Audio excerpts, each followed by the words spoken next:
When we made the videos about the Titanic or Carpathia, we always spoke about how they would exchange messages with a telegraph. And you guys requested to make a video on how telegraphs work and how these ships communicated with one another.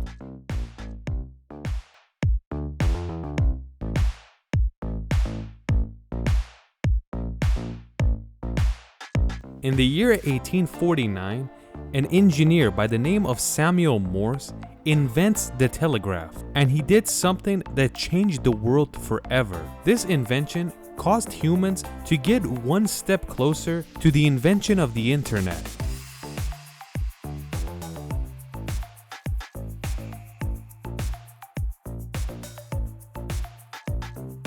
The telegraph was the first device that allowed long-distance communication, but it's not like the modern days. It was much different. The telegraph would work with a code, not with a voice or a text message. The codes were basically dots and dashes, and they would spell out a message. The code you're seeing on the screen is called Morse, or Morse code, because the creator of it was Samuel Morse.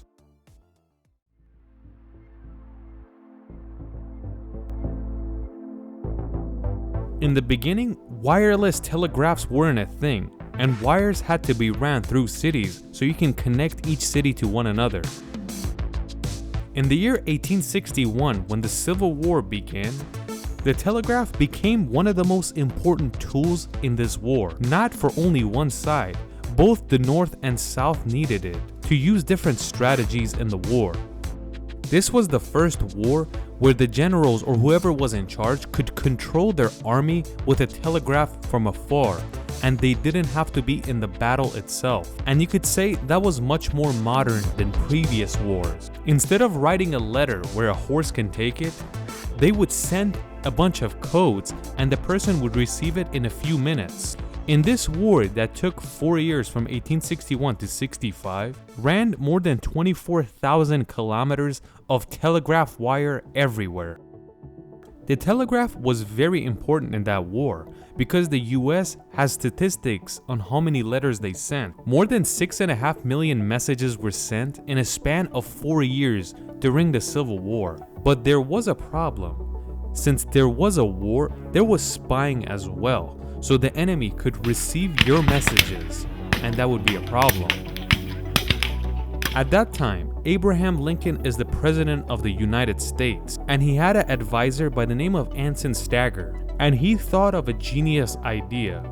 He basically said, since we receive codes from other places, why don't we make it a different type of code?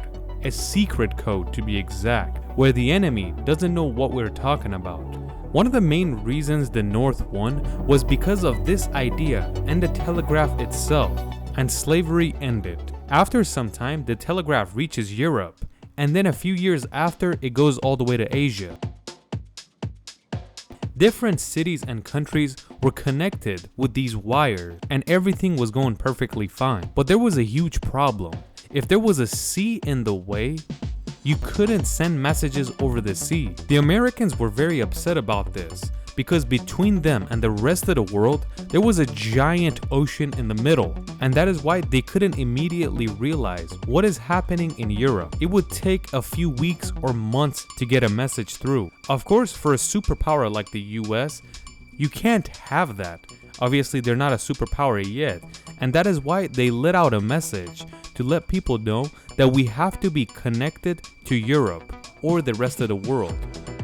During the American Civil War, the British got to know the telegraph machine from the Americans, and that is why they wanted to connect Europe to the Americas so they can connect with them.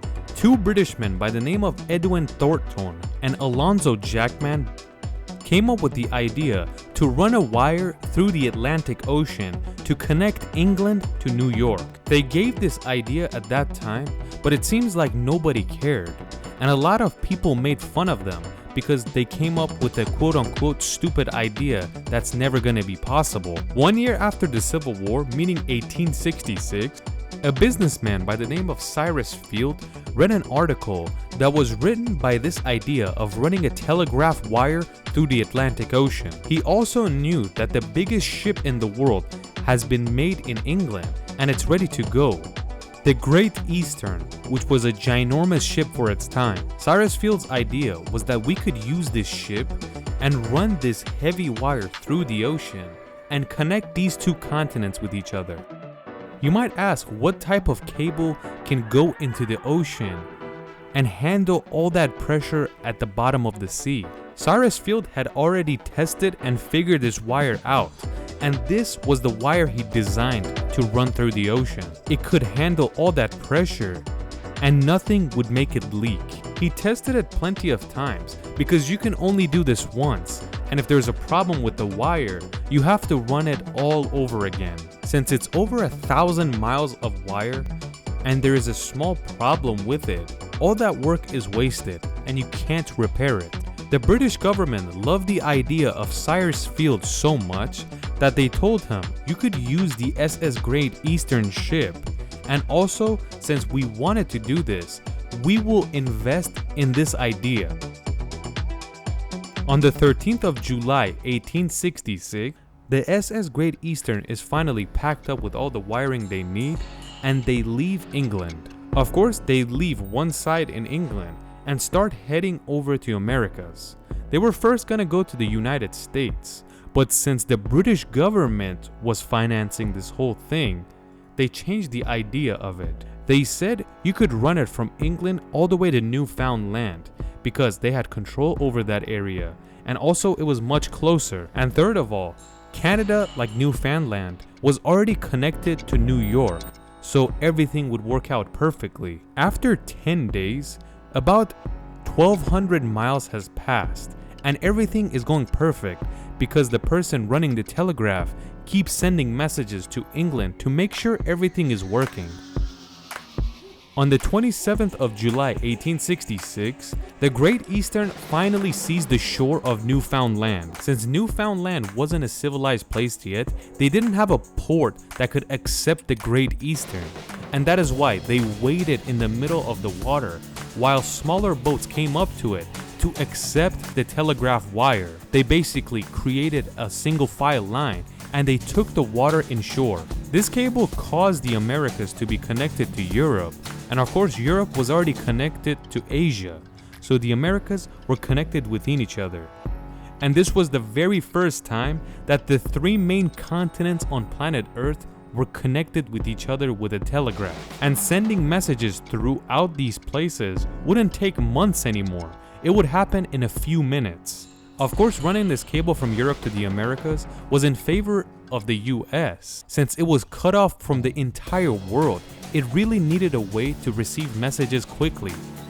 After they ran this cable through the seas, a company is appointed to make sure this thing runs correctly, and that's none other than the American Telephone and Telegraph Company, also known as AT&T, which is one of the biggest cell phone companies in the whole world right now. Cyrus Field didn't know what he's doing is making our world one step closer to the interweb, but we still haven't answered your guys' questions. How did Titanic and Carpathia and other ships communicate with each other? Did they have wires running through the seas connecting to each other? No, it wasn't ran by wire, but it was rather wirelessly. In the year 1895, 29 years after this cable was ran through the Atlantic, a man by the name of Luigi Marconi invented the first ever radio.